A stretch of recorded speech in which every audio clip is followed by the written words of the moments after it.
بسم الله الرحمن الرحیم حامد و مصلی.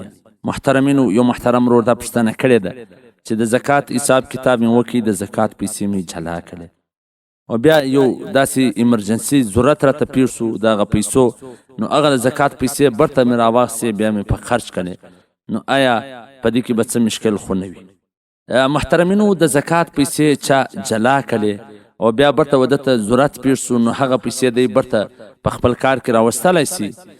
البته بیا د غونې چې څومره زکات دی هغه به بیا برته ایستل ضروري دي، تر څو چې مستحقینو ته ده ورسولي نه وي، د ده په قبضه کې وي، دی مالک دی، بلکل یې استعمالولی سي، په دې کې څه مشکل نشته که داسې څه ضرورت پیښ شو. شامي جلد نمبر 2 صفحه نمبر 270، فتاوا هندیه جلد نمبر اول صفحه نمبر 100، البحر رایق جلد نمبر 2 صفحه نمبر 210، د زکات مسایل انسایکلوپیډیا صفحه نمبر 219. والسلام. ستاسو د دیني پوښتنو ځوابونکی مولوي عبدالرحمن سمین صاحب.